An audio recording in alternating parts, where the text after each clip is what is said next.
here today. So, I was kind of thinking that maybe Lysandra and Lorcan will be a couple. Aelin and Rowan, obviously. Aedion, who the fuck knows? So Dorian now has to have some way to find his way back in with all the rest of the characters. Unless if he gets someone new introduced, like, with him, he needs someone else, because Chaol and Nesryn are off on their own. Aelin, Rowan, and Aedion got their own little clique, and Elide is headed for Aelin. Manon is, like, off on her own. So I started thinking, what if, because Manon's storyline has been kind of talking about how, like, witches don't feel love, and she was, like, asking Asterin, like, what's it like to feel love, and we kind of are getting hints of, like, Manon's heart thawing a bit, which I'm like, you know, who else would be needing a boo? I mean, not needing a boo thing, but just, like, a storyline together? Dorian. What if Manon and Dorian got together? I mean, I think I just want that to happen. I don't think it actually will. Because, like, they're enemies. But, like, enemies to lovers is a trope for a reason. I think the power of the two of them, unmatched. I think even Aelin and Rowan would be quaking. Like I said, I'm not marking that down as, like, a prediction. I'm just throwing it out there that I think that would be fun. I'm on page 123, chapter 12. And I just want to say, I think in every single book so far, I've said that the first, like, 100 pages has been slow for me and hard to get to. This one is, like, not so for me at all. I'm, like, very invested right away, right off the bat. This first 100 pages have flown by, and it's just, like, already moving. This one's, like, chugging along a good little pace, and I'm liking it. It's literally only 5 pages, but I just want to say that I ship a bromance between Dorian and Rowan. I would love to see a bromance form between the two of them. That's all. I just met Fenris, and I like him. He seems cool. Seems like a comedic relief. I'm kind of excited to see him and Aedion together and, like, interact, because they're both kind of, like, funny, douchey characters, so I think that'll be kind of fun. I really don't care about where Chaol and Nesryn are right now. I'm not really missing either of them, which I think says a lot, which also does not bode well for Tower of Dawn. My sole purpose and mission today is to finish this book. I have, like, 200 pages left. This book is fucking incredible, so I don't really know. I guess we'll just see how it goes. I don't really know about doing any more check-in, like, because I just want to keep going. I just want to pop on here quick and say that I ship Lorcan and Elide so fucking hard. I ship Manon and Dorian. I ship them. Obviously Rowan and Aelin. I love everyone. I do have a slight prediction. I feel like Gavriel is going to die at some point in the series, protecting Aedion, and then they're going to have a nice little father-son moment before Gavriel dies. I just feel like that's where we're headed with him. So yeah, we shall see. I'm, like, kind of at a loss for words. I'm so, like, emotionally distressed. The last 60 pages of this book,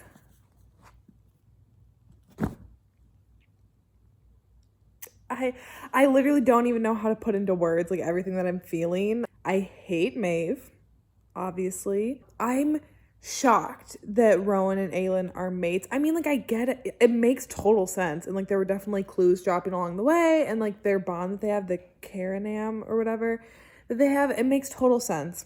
Elena, fuck Elena. I cried a lot. I was so emotionally distressed when Aelin asked Elena to, like, come with her because she didn't want to be alone. That was when it first got me, when she realized what she had to do. Then, like, all of her plans, like, that her and Rowan are married so that way Terrasen can have a king. What? That they're, like, gonna pretend that she's not gone, that, like, Lysandra is going to be Aelin. That is wild to me. And of course Rowan's going after her. I don't want to read Tower of Dawn. I literally don't care about Chaol. I don't give a fuck about Chaol anymore. I just am, like, invested in this crop of characters in this book. I did not miss him in this book at all. Kingdom of Ash is going to be rough because even when they find her, what shape is she gonna be in physically, mentally, emotionally, then to have to like go and deal with this whole war. Little change of scenery for the first Tower of Dawn check-in, out walking my dog. It's fine. I'm 7 chapters in and it's fine. I don't hate it, but I'm not like ready to get back to it. I like the healer, Yrene. I like her so far. I think her and Cal, once they get past their hate, they might have like a little vibe. I think Nesrin and one of the princes, it's like Kartek or something. I can't think of his name now that I'm away from my book, but I think maybe they might have a vibe. Kale and Nesrin are not going to be together, so a lot of talk about if Kale's dick works, which I like don't care about. So we'll see. I'm on chapter 10 of Tower of Dawn, and I am liking it. I'm just feeling more motivated to get through it just because I really want to get to Kingdom of Ash. I genuinely like Kale again. I don't know why I can't hate this man. He's so sad. He's just such a sad boy that I can't help but like love that. And I do want what's best for him. I like Nesrin a lot. I want more of her. So far we've been getting a lot of Kale and Yrene, which I like. I like Yrene a lot. She's got a backbone. And I like that. She's kind of putting Kale in his place, which again, he needs to have done to him. It's official. I'm back on Team Kale again. I don't know how Sarah J. Maas does it. He was such an asshole in Queen of Shadows. On my shit list. Tower of Dawn Kale, like, he's so traumatized and like just broken on the inside that I can't help but just want to like reach out and comfort him. He's such a sad boy right now. I do get it. Like, his character makes sense of why he is acting the way that he's acting right now. I don't think his actions in Queen of Shadows always matched up. I think he had a lot of misplaced anger against Aelin, and like his attitude was just not it. But like, it makes sense in this book why he like feels the way he feels, if that makes sense. I don't know. I'm on page 357. I like pretty much just started part 2 of the book, and I'm really enjoying this book actually. And I think part of that has to do with my expectations were like 0 going into it. I was like not excited to read this, and I was not like expecting a lot from it. I really like Yrene. I like Nesrin. I like Sartek. Like, I like all the characters that we're pretty much following this whole time. I am still like a little bored at times just because it is again so much world building for this new place, but like now that I'm farther into it, like I am liking that aspect more. I would just like to say that I would rather face all 3 Vogue princes at once by myself than come in contact with one of the spiders. It like grosses me out reading about them. I feel like the heebie-jeebies just reading about them. Ugh. I am on page 512, so I'm getting close to the end. He's finally owning up to his shit. Because in Queen of Shadows, my biggest issue was with him that he blamed like everything that was wrong on Aelin. And I had said, I'm pretty sure in that last second that I was starting to like feel like he was acknowledging that and was aware of that. And so him and Yrene are talking right now. And he just said, I think I placed the blame for a great deal of it upon her, began to see her as a monster. And that's so true. Like, that was entirely his attitude in that book. And then now through his experiences in this book, like, he's come to realize that. I just wanted him to own up to his shit. And he did. This book has been so surprising to me. And I think it's because I've really started to like Kale again. And I love Yrene. I think she's awesome. I don't know. I'm just really pleasantly surprised by the character development in this book of Kale. So you're telling me that Maeve is queen of the Valg? Excuse me. As if I needed another reason to hate this bitch. I literally don't even know what to say. I read that and my mouth dropped. It's like a great twist, but it just makes it all the more like, how the fuck are they gonna win this war? Damn, it's always chapter 55 for different reasons. I feel like if you don't like Kale, I don't know how you don't at least understand and empathize with him after chapter 55 in Tower of Dawn. That was one of my favorite chapters literally I've ever read of like any of Sarah J. Maas's books. This chapter right here, it really like struck something. I don't know, man. him having to like go into that darkness in himself and like process all of that and learn to like forgive Aelin, forgive himself, forgive Dorian, forgive all of these things that have happened to him and like come to terms with that and find his way back out. It was such a well done chapter. I just finished Tower of Dawn. The thing that like is throwing me off though right now is I feel like so filled with like hope and light from the entire book, and really just with Chaol's whole character development. I think that is it for me. Like this whole book is about Chaol's character development, and for me personally, I loved every second of it, and I'm very happy with where Chaol is now as a character. However, so like I go from being like all hopeful that Chaol and Nesryn like completed their mission successfully to then the last page is Aelin being woken up in the Iron Tomb by Maeve, which we now know is the Queen of the Valg. That makes me like so nervous. I'm so nervous for Kingdom of Ash. I'm only 3 chapters in so far. It's just nice to be back with like Aedion and Lysandra and Elide and Rowan and Lorcan. I haven't seen Dorian or Manon yet, so I can't wait to be back with them though. The beginning of this book is already very distressing because of Rowan and Aelin. They have like the very first chapter, it's like the prince and the princess, and like it's talking about Rowan just like how he has no other thoughts except for like trying to find his mate again, and then Aelin just trying to like hold out. Obviously I know they're gonna be reunited at some point in this book. It's just like how we're gonna get to that. It's very stressful. Aedion is being a bit of a dick. I'm like kind of annoyed with him. Just because he's being so rude to Lysandra because of obviously her like parading around as Aelin and the fact that like she didn't tell him, but also I'm like, buddy, what did you want her to do? She does not take her orders from you. Granted, like you were like a couple, still are a couple question mark. Like she answers to Aelin, so as do you. So like you kind of just gotta deal with it. I really like Gavriel. He seems chill. I feel like he's gonna die though. That's my prediction. I feel like because people have got to die in this book, so I'm thinking that it might be Gavriel. I don't condone violence, but Lorcan and Rowan are like interrogating these soldiers trying to find information about Maeve. I just love to see the cold rage in those two. I knew it would be bad what Aelin was going to go through, but holy shit. Now the fact that she thinks that Rowan is not coming for her. Girl, he would do anything for you. So poor Dorian is just like, he's pretty much ready to die, which is why now I'm thinking like maybe I don't know if I voiced this prediction, but I feel like Dorian is actually going to be the one to like sacrifice himself, not Aelin. If Yrene is pregnant, I'm so annoyed. Chaol's pullout game is weak. Boy, you are on a boat headed to war. Like, now is not the time. I'm already so emotionally distressed by the first 100 pages, so that's not boding well for the rest of the book. I want a Dorian spin-off book. I mean, I feel like he might die. Like, instead of just a Chaol book, even though I did end up really liking it, I would have loved an all Dorian book. And I feel like he's had such a character progression from book 1. I'm not optimistic about Dorian's future, and it makes me sad and nervous. I'm on page 339 right now. There's so much going on, so much pain, so much suffering, and I'm like, what, a third way through the book?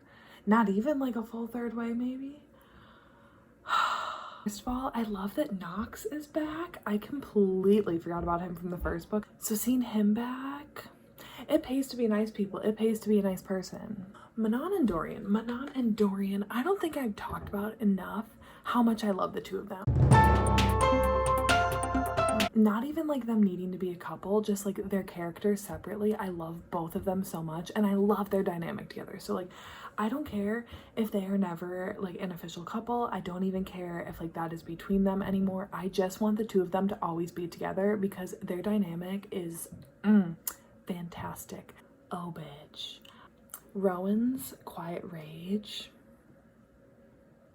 it breathes life into me. I loved hearing what he did to Karn, whatever the fuck his name is. He deserved it. That whole rescue / escape mission between Aelin and Rowan and Lorcan and Gavriel and Fenris and Elide, I think that took like 3 years off of my life, honestly. I was so stressed out. My heart shattered when Fenris was like dying in the woods after like breaking the blood oath. The fact that he did that, first of all, and then that he got away, and then that Aelin offered him up one to her, and they're like silent language of communicating. I like am really living for this new friendship bond that is between the two of them. I'm also living that Rowan and Aelin are back together, obviously, because I love them. Another dynamic duo. I'm so happy that Aelin's free. Can't wait to see her go head to head with Maeve. I think we are just gonna be looking rough for the rest of the Kingdom of Ash check-ins because I just got done crying. Aelin, Rowan, Fenris, Lorcan, Gavriel, and Elide just showed up at Aniel, where Chaol and Yrene and Nesryn and Sartek, I think that's, and Hazar are like all fighting.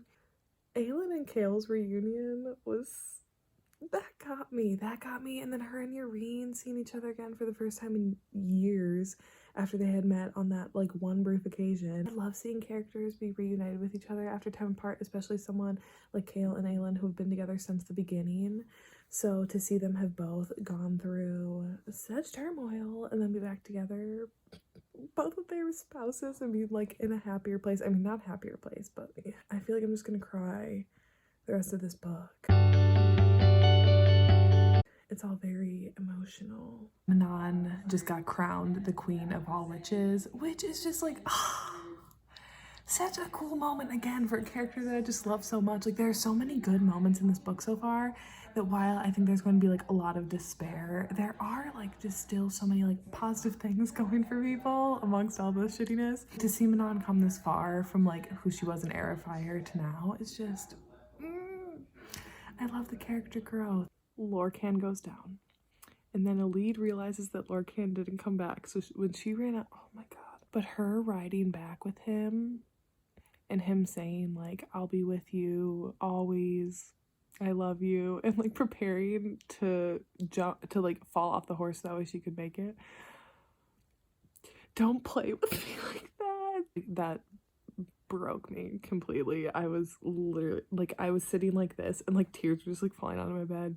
Dorian could not possibly be working with Maeve. There's gotta be something, like he's gotta have something up his sleeve. I feel like he's doing it for the greater good. He's got some plan. I trust Dorian, but it makes me a little nervous because I don't trust Maeve. The 13 just sacrificed themselves to take out that witch tower, and that had me in shambles.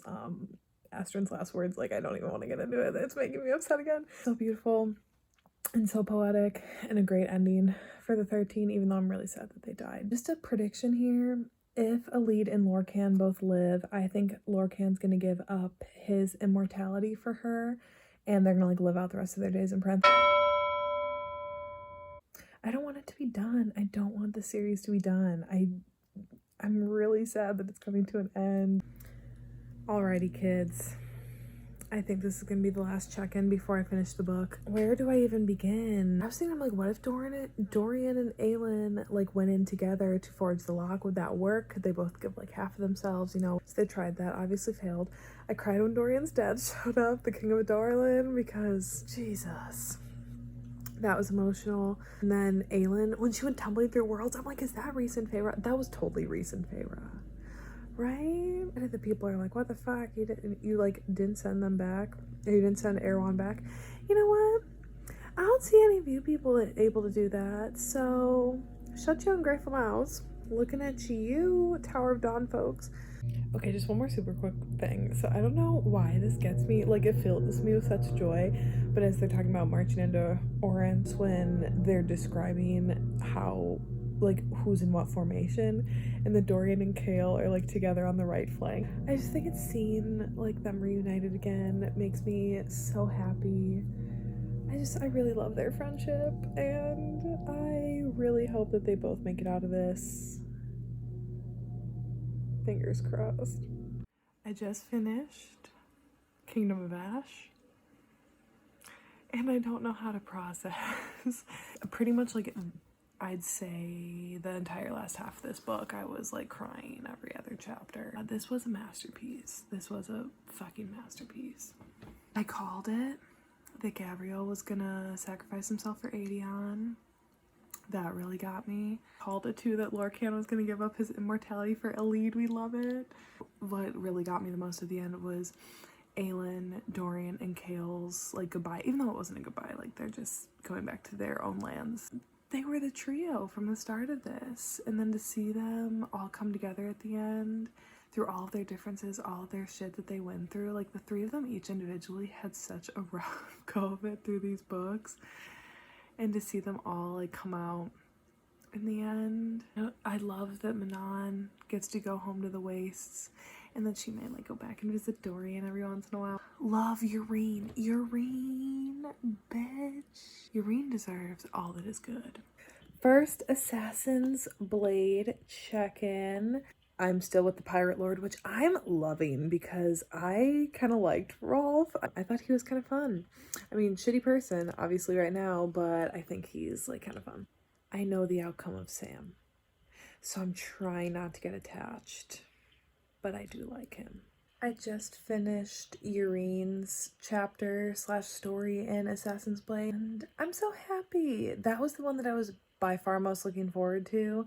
So I was really happy to read this story and just see the beginning of her and Celaena, because I absolutely loved seeing them be united in Kingdom of Ash. One thing that I'm loving about this book, while it is, I think right now, and probably will be my least favorite out of the series, I really like that we're getting an insight of like Celaena's training with Arobynn, and like how she came to be the way that she is when we see her in Throne of Glass and throughout the series.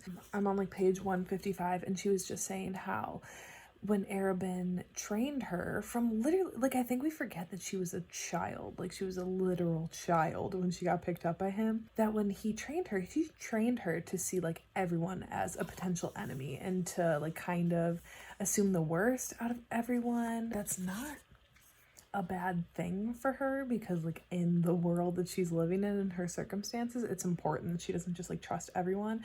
But it's just interesting to kind of get that insight in the mindset that Arobynn instilled in her, and like how that translated to her relationships with like Dorian and Chaol right from the get-go in Throne of Glass and Crown of Midnight, and then even still with like Rowan and Heir of Fire. Like you just see how that mindset was like so instilled in her from such a young age. I'm really liking getting more in like the backstory of how she became to be the way that she was when we met her in Throne of Glass. Even the big change that we saw her make over the series, you still always see those remnants of training instilled in her that just never go away. The first friend betrayal that we see Celaena go through, yes, like Arobynn obviously beat the absolute shit out of her before she got sent to the Red Desert, but she even said, she's like, he's never taken on a role in her life, like brother, father, lover. She said multiple times that she's like, I never felt like I really have ever had a friend, and that Ansel was kind of her first friend, and so for her to like trust her and think of her that way, to then be betrayed by her, it's no wonder she is the way that she is, you know? So that is my favorite thing that I'm getting out of this book so far. Arobynn is literally the definition of like an abusive boyfriend. Celaena comes back and he's like, oh, I'm sorry, I'm trying to be better.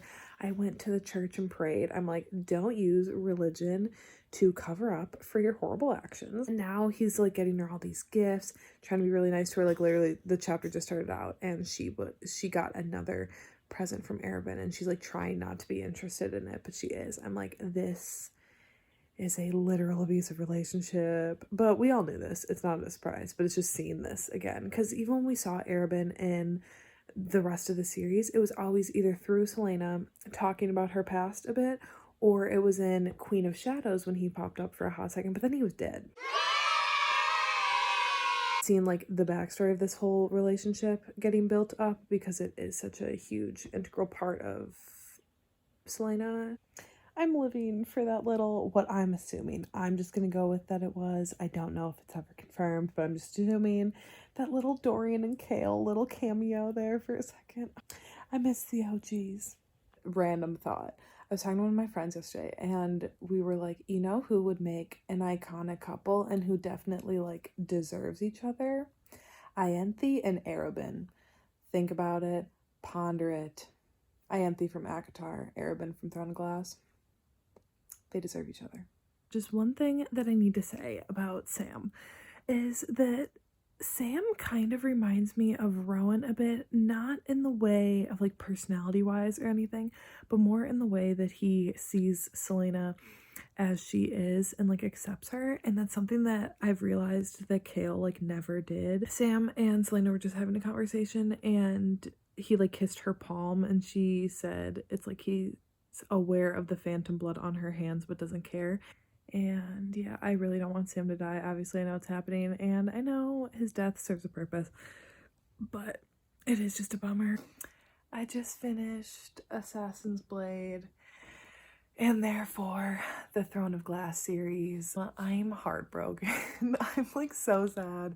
I'm so sad that one, I finished Assassin's Blade, and that was like heartbreaking, seeing Sam die, and then Celaena be led into that trap, and then be taken to the salt mines, like, gut me. And then the fact that I'm also done with the series just in general is so hard. I'm really sad. I have really enjoyed this series and I'm gonna keep all my thoughts. We're gonna get right into them right now. So cue future me giving all of my final thoughts on each of the books. Overarching thoughts. I loved this series. I was completely spoiler free the entire time, which I was so thankful for. I have my friend Megan to thank for that. I thought it was incredible. With it being 8 books, it was so fun to watch characters grow over the course of the series, especially Dorian, Chaol, and Celaena / Aelin that we got from the very beginning to the very end. Even characters that we got introduced to later on, like Rowan, who popped up in the 3rd book. There was still so much character development in every single person, and that is one of my favorite things about Sarah J. Maas's writing is the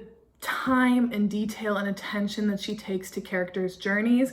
I like plot in stories. Obviously, things need to happen, but if there is not a character that I care about or that I get behind, which if you listen to Popcorn Chats, you know I'm the same way with movies and television, I need a character to root for.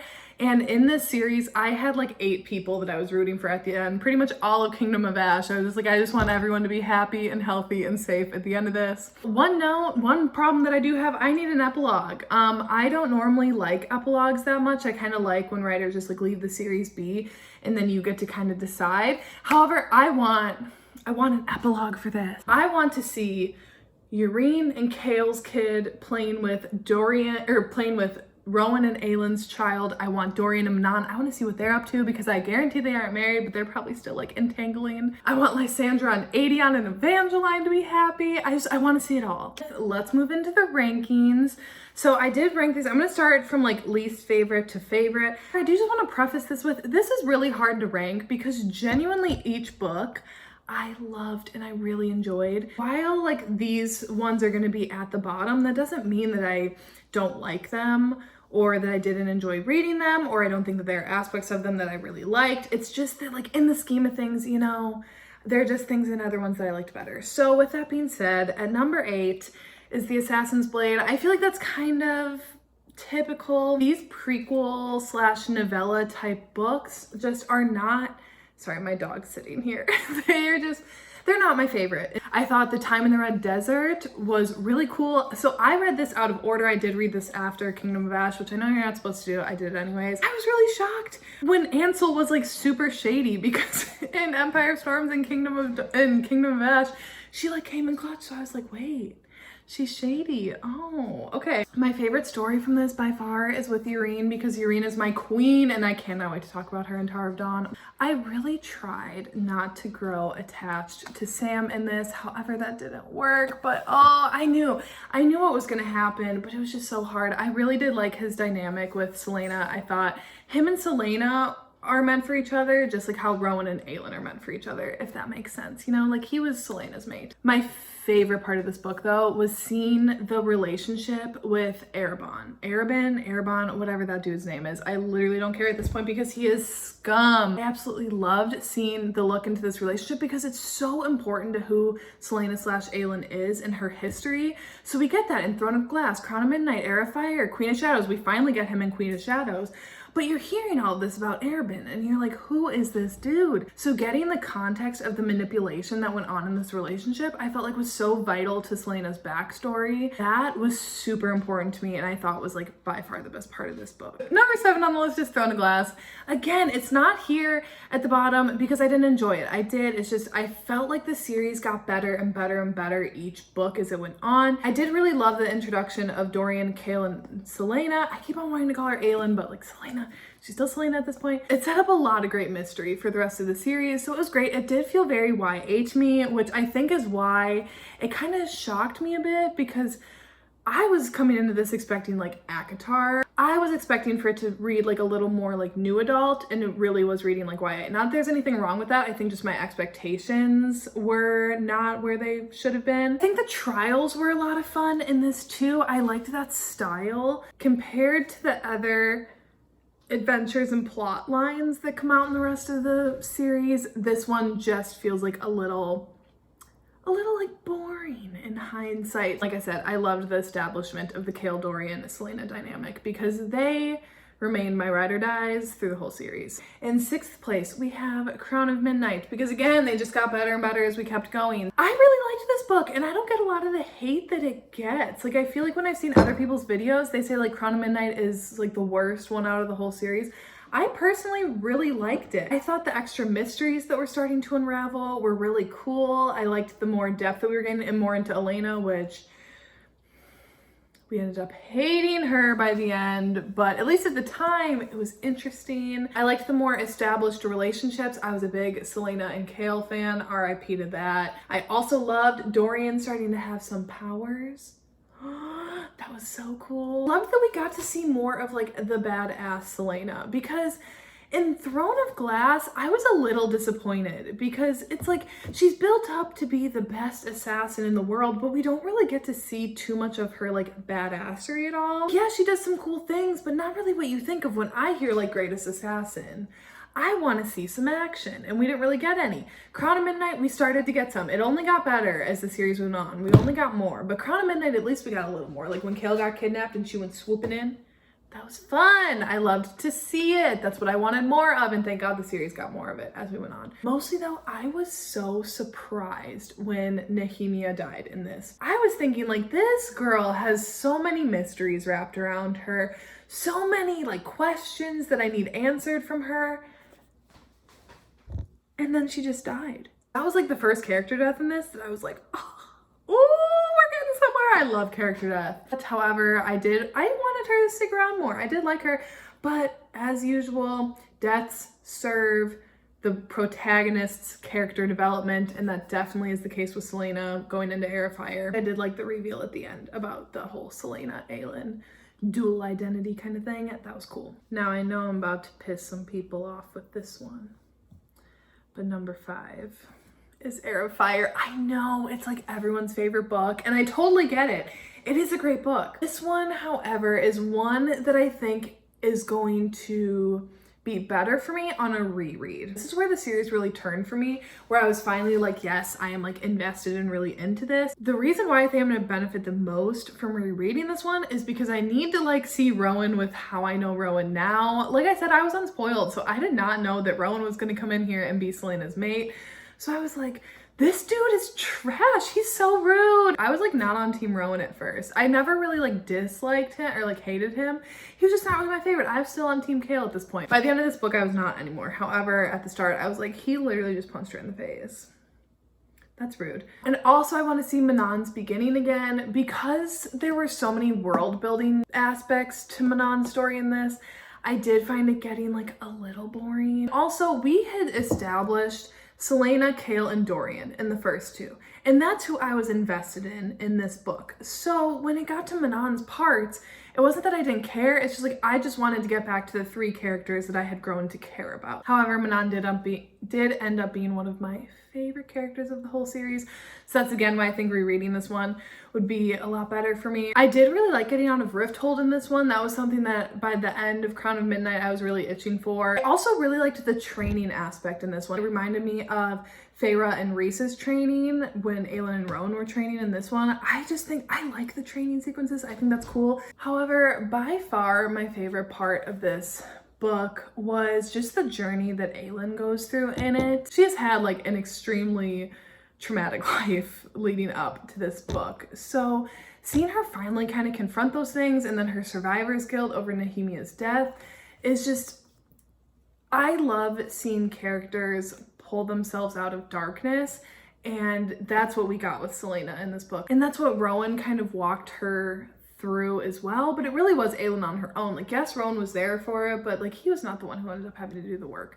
Like, it was up to her to decide, I'm tired of living this way and I want to do something about it. And she did by the end of it. And I just love seeing that in a character. I think that's why I love Tower of Dawn so much, which I'm going to get into my thoughts on that later. I know it sucks to have characters go through horrible things, and no one wants to see their favorite characters go through things that really like hurt them. However, the journey back from that is so satisfying for me as like a reader, or when I'm watching something, like that's what I want to see. And that's what we got in this. Yeah, screw Maeve. I feel like that's kind of self-explanatory. We are halfway there, people. Okay, let's keep chugging along. At number 4, we have Tower of Dawn. Honestly, I feel like this could have been higher. One of the reasons why I loved it is I had zero expectations of liking it going into it. I was expecting to hate it. Yeah, I was just very pleasantly surprised. I think the most important thing for you to like this book is you have to buy into the redemption of Chaol. And if you don't, then you're not gonna like this book, which I think a lot of people don't buy into his redemption arc. For me, personally, how I just talked about in Heir of Fire, seeing Aelin's journey out of darkness to like realize that she can be like in control of her life was beautiful in Heir of Fire. And that's what I got in Tower of Dawn. Chaol did the same thing, and he did it with Queen Yrene. I loved seeing him vulnerable and having to face his past and his demons and his self-hatred in order to heal not only physically but mentally and emotionally. However, by the end, then how his life force was like tied into Yrene, so when Yrene's magic is drained, like his injury becomes more strained, I guess. So then he has to use like a cane or a chair. I mean, it's not taking away what had been done in the beginning of the book. However, I just liked at the end, and I appreciated at the end that he was not just magically up and running around and like on the battlefield, like back to 100%. I liked that he was having to use like braces when he was riding the horse, and that he was okay with having to use his chair and like using his cane and coming to terms with his injury, the new way that he has to do his life, and that he was okay with that. You could tell that he had like healed past that, not on the outside, but on the inside. I think that's what I wanted for Chaol, and that's what I ended up getting. I just wanted him to heal on the inside. He was so broken and sad. So I was really excited to see his like soul be repaired in this. I love Chaol. I have such a soft spot for him. I'm sorry. I know a lot of people hate him, and that's okay. I think Yrene and his relationship felt so organic to me. And the fact that they were both able to like gain something from the other, where Chaol was able to gain like healing. Again, I'm talking like internally. Yes, he did heal on the outside as well, but like mostly his internal healing. And then Yrene also too letting go of a lot of her anger, and then realizing like, wow, like I am a powerful bitch. I love Yrene. Oh, let's get into it. She's the real star of this book for me. I went into this book for Chaol, and I came out of it for Yrene. I thought her character was so well developed for only meeting her in this book. Yes, we got that like little bit of her in Assassin's Blade, but that's not really like a lot of character development in that book. For her to have so much growth just in this one book versus other characters that have had like 6 books in the series to grow from, I thought was fantastic. She was such a great addition to this cast of characters, and I love seeing her in Kingdom of Ash, where she comes in clutch. I would love to see another book with her and Chaol and Sartek and Nesryn. And yes, Nesryn and Sartek were really cool in this book too. I did like them a lot. I thought they were a lot of fun. Sartek was really cool. However, I just think in my mind they kind of got overshadowed for me for Chaol and Yrene, just because I was so loving their chapters together. I also really did love exploring the Southern Continent in this one. It was a great change of pace. I'll stop talking about it because I know a lot of other people don't, so we'll move on. Number 3, we have Queen of Shadows. This book was just so much fun. First of all, let's start with the nightmare of the whole book, which was Dorian under the Veld control. I was hurting so much to see him under this control. That was horrible, and I hated seeing him like that. Let's be real here. If he would not have been under Veld control, he would not have gotten the edge that we all loved to see and that he needed. And if he would not have had that, him and Manon would have never been together.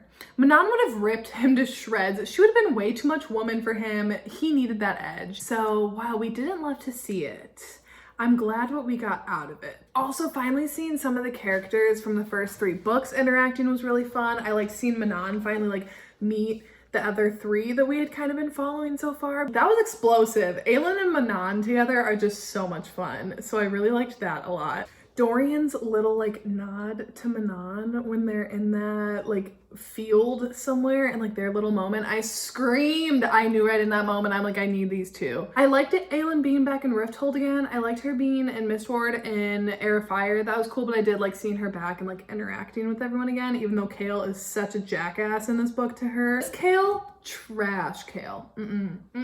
I think one of the reasons why I love this book so much is some of the additions that come into this book. I mean, we got Aedion, we got Queen Lysandra, we got Elide, we got Lorcan. So many fun people in this that we got introduced to that then set up Empire of Storms really well. Kaltain as a queen and Scroop Harrington, obviously. I feel like that goes without saying. I was down on Kaltain in Throne of Glass, but Kaltain in this, snaps and claps for you, girl. Also, I loved getting Arobynn. He's absolute trash. However, I loved finally getting him in this book because I'm like, we need to see what this dude is all about. And I was so happy that Lysandra got her revenge and that Aelin also got her closure with him, and just knowing that like he was never gonna come and find her again. A little moment of closure for Sam as well. It was just heartbreaking, but so good, and she definitely needed that in order to like move on. I was really getting into Manon and the 13 in this one and really starting to be like invested in them. Heir of Fire was just a lot of world building. I finally felt like we were starting to get in the nitty gritty of them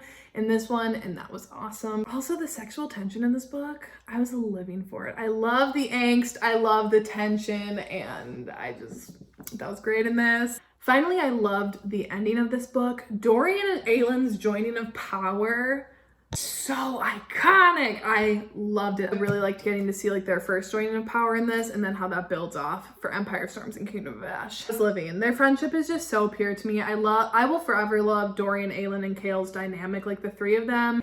Coming in second, Kingdom of Ash. Basically the Bible. I mean, this book was so long. First of all, I cried 18 separate times. I literally am not exaggerating on that. I kept track on a notepad or like on my notes app on my phone for every time that I cried in like the situation. I mean, it is pathetic to look back on, but this book was just so emotional, and I'm so glad that I was not spoiled for it. I think that this was just a fantastic finale book. For having a 7-book series with the 8th one to be like this big finale, that's a lot of pressure. And I felt like this pretty much lived up to like all expectations. Obviously there were some moments that we like that didn't get all the way full circle. What's his face from the first book came back, and then him and Aelin never even got to interact. And I was like, what was the point of bringing him back if then they never get to have a moment together again? I don't know. There were just certain things like that, you know, I don't know, were kind of a bit of a bummer. But for me, I looked past all of that. There really was never a dull moment. There was literally nonstop action in this. Every single chapter, something was happening. Someone was in peril. It kind of felt like The Long Night, the episode from Game of Thrones to me. I loved because in Empire of Storms, we got the squad. However, in this one, we finally got like pretty much everyone back together again, which was just so much fun. I love seeing all of the characters interacting with each other. I love seeing everyone come together and then ultimately in the end being happy together. I mean, save for Gavriel and like the grief that happens with that. But for the most part, everyone got their happily ever after. So I was pleased with that. This book was so emotionally distressing. Right from the bat, seeing Aelin held captive by Maeve and Karen. I don't know, how do you say his name? Karen? I was always reading it as Karen because Karen's. So happy that Rowan got his bit of revenge on Karen and skinning him alive. That cold rage. And I love even more that Aelin got her revenge on Maeve finally, and that like Fenrys and Lorcan and Rowan all got their revenge. Like it felt so satisfying. However, seeing Aelin at the beginning of this, hearing the torture that she was going through, they're like painful to read. Not like physically, but like emotionally painful to read. As I said, it sucks to have characters go through shitty circumstances, but like to come out at the end, I like that journey. However, this was just like so tough to read. One of my favorite unexpected things out of this was the friendship between Fenrys and Aelin that got built over this. I mean, obviously it was built over horrible circumstances, but it was really unexpected and I really liked it. It was a really sweet dynamic and I loved that he got to join her court at the end of this. I thought that was great. Speaking of characters facing their darkness, like I said earlier, Dorian goes through some stuff in this. Obviously we saw him in Empire of Storms after he came out of Out of Control, and you just know that he's like not okay. But you don't really get like too much into his thoughts. In this, you finally hear him just saying like, I should be the one to put the keys back in the gate. He's like, what do I have to live for? He's like, I don't have a kingdom. I don't have anyone that cares about me. Like, Aelin has all of this future ahead of her. She has people that care about her. I should be the one to do it. And just like really seeing how he views himself and how he thinks that like truly no one cares about him is heartbreaking. But I think that's great in this book that he finally got like that moment. And then obviously by the end of it, when he came out of that, I mean, like, is he okay by the end of this book? Not really, but he's in a better place. So I did like that journey for him in this a lot. Also, Aelin dealing with Maeve's torture, that was a lot. And obviously coming out of that, it was very like Heir of Fire-esque, that journey coming out of that. Let me just run down some of my favorite scenes. I did write them down because there were so many nonstop. Gavriel's sacrifice for Aedion, Yrene killing Erewhon, Yrene, my fucking queen. Elide rescuing Lorcan off the battlefield. I was straight bawling. That was... I really thought that they were gonna die. I was just waiting for more people to die in this book. So the whole time I was just like, this is it, this is it. And I really thought that was Elide in Lorcan's end. Lysandra being a badass in battle all the time. I want her shapeshifting abilities. She has the best powers out of them all. The 13's sacrifice. Asterin deserved the world, and I'm so pissed that she didn't get it. I love a good character death, and I thought hers in the 13's was very well earned. Same with Gavriel. Like, great uses of death. Great uses of character death. Obviously very sad, but I did ultimately like those choices. I love the reunions at the start of this book with like Chaol and Yrene and Aelin and Rowan all meeting up again. Dorian and Chaol's reunion had me crying. Like, that was so sweet. Ultimately, all of the goodbyes at the end, but the one that really got me was Aelin, Dorian, and Chaol's, because like we had started this journey with them, and to see them all go through so much shit in these books and to see them all come out at the end and like for the most part be okay, like all of their battles internally and externally that they face throughout these books, and then seeing them all still stand together at the end. And last but not least, because obviously it's number one on this list, Empire of Storms. Really truly Empire of Storms is just fantastic. Whole squad finally being together. That's when we like first kind of get Saul minus Chaol, obviously, because Tower of Dawn is taking place at the same time as this. I did really like, for the most part, of like Manon, Dorian, Aedion, Lysandra, Aelin, Rowan, etc. The squad all being together, and that was so much fun. Really loved Manon being in with this group like more fully now. Because yeah, obviously in Queen of Shadows, we saw her like kind of interacting, but to see her finally like really being in with the group was super cool. Dorian and Manon's moments in here, I was just screaming, nonstop screaming for them. I also love Manon and Aelin's dynamic because they're both like two super badass, powerful women, and to see them interacting was awesome. Elide and Lorcan's journey on this was also so fun. I really liked getting that and seeing them start out being so like, again, enemies to lovers. Were they necessarily enemies? I mean, he did want to kill her.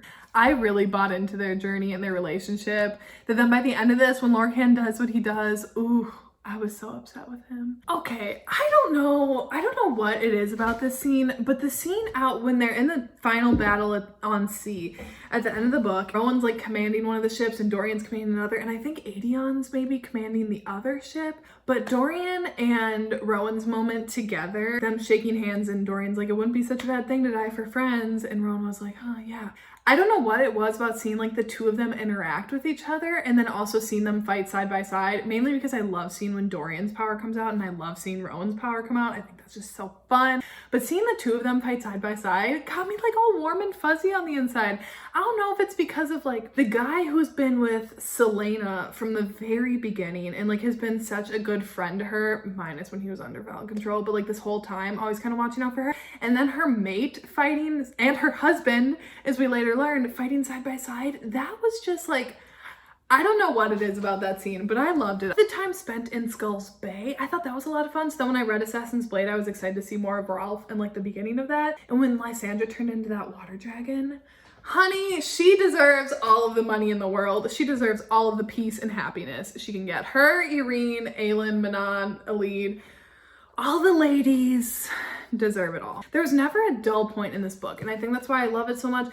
I feel like it's hard to talk about books that you love, or at least for me it is, without me just being like, oh, this was my favorite, and that was my favorite, and I loved this, and I loved that. Kind of like with Kingdom of Ash and Queen of Shadows, like I feel like I get a little ranty, and I'm not really making like valid points.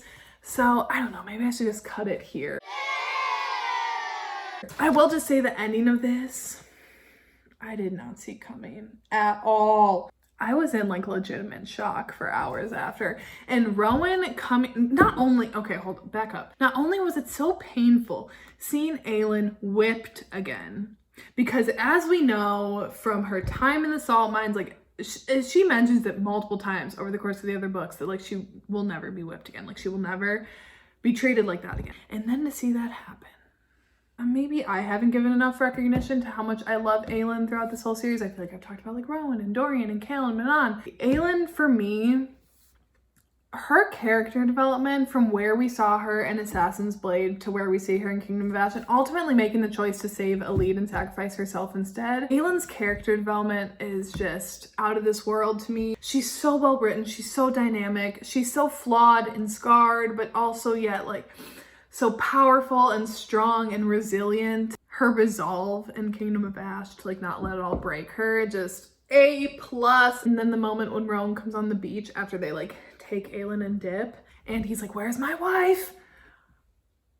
Got me right there and then. And then him just like kneeling on the beach afterwards and like looking out and trying to like say down the mating bond to like get her to talk to him. But obviously she's in a casket of iron and she can't say anything back to him. Oh my God. I'll stop there because it's just getting too rambly. This book was absolutely fantastic. That is the final ranking, everyone. I'm so sad that this book series is done for me. I'm kind of in a bit of a reading slump right now.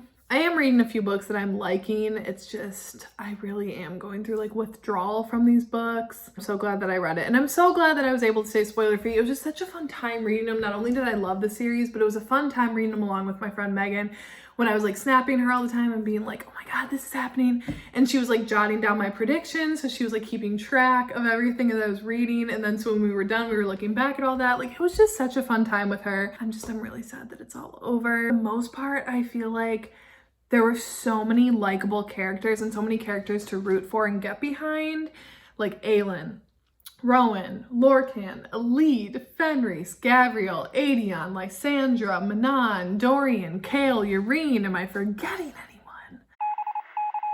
So yeah, everyone, this is all done. Thank you so much if you have stuck around this long. Thank you so much. I'm really appreciated. Please let me know if there's anything that you would want to see. I am planning, so obviously these are like my first videos on this channel, but I am planning on doing like monthly wrap-ups, maybe like some TBR videos, more reading vlogs. When A Court of Silver Flame comes out, I am for sure doing a reading vlog, so stick around for that. But that won't be until January, obviously, so that's going to be a while. But if there are any other reading vlogs that you'd like to see, any recommendations, like I said, I read a lot of romance. I read a lot of like YA fantasy. YA dystopians. Like I'm kind of getting into more fantasy. I'm not like super deep into that yet, but a lot of contemporary. So like, please, if you have anything, if you want any recommendation videos, let me know what you guys would like to see. I feel like that about covers everything. So thanks so much. And also, if you found me by some other way, if you didn't come here through my podcast, Popcorn Chats with my co-host Katie, please go and check it out. You can listen to it wherever you listen to your podcast. So Spotify, Apple Podcasts, Google Podcasts, CastBox, whatever. All those, go check it out. We talk about movies, TV shows. It's a fun time. Thanks so much for being here, guys. I so much appreciate it. And I will see you in my next video.